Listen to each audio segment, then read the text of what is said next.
कोल्हापूर जिल्ह्यातील काँग्रेसचे ज्येष्ठ नेते दिवंगत आमदार पी.एन. पाटील यांचं नुकतंच निधन झालं. त्यांना आदरांजली वाहण्यासाठी राशिवडे इथं शोकसभेचं आयोजन करण्यात आलं होतं.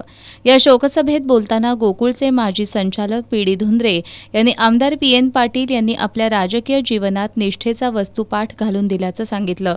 भोगावती कारखान्याचे माजी संचालक कृष्णात पाटील यांनी पी.एन. पाटील यांच्या अकाली जाण्यानं काँग्रेस पक्षाची मोठी हानी झाली असून कार्यकर्ते पोरके झालेत अशा भावना व्यक्त केल्या. भोगावतीचे संचालक राष्ट्रवादीचे जिल्हा उपाध्यक्ष अविनाश पाटील पी.एन. पाटील यांनी सर्वच पक्षातील नेत्यांसह कार्यकर्त्यांशी राजकारणापलीकडचे संबंध जोडल्याचं सांगितलं. स्वाभिमानीचे प्रदेशाध्यक्ष डॉक्टर जालंधर पाटील यांनी द्वेषाचं राजकारण टाळून प्रत्येकाशी आपुलकीचं नातं निर्माण केल्याचं सांगितलं.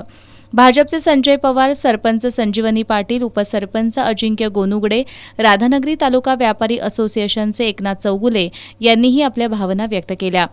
यावेळी अशोक पाटील, माजी सरपंच सागर धुंद्रे, बापूसो गोंगाणे, प्रकाश चौगले, शेकापचे संजय डकरे, मोहन धुंद्रे यांच्यासह विविध संस्थांचे पदाधिकारी, सर्वपक्षीय कार्यकर्ते आणि ग्रामस्थ उपस्थित होते.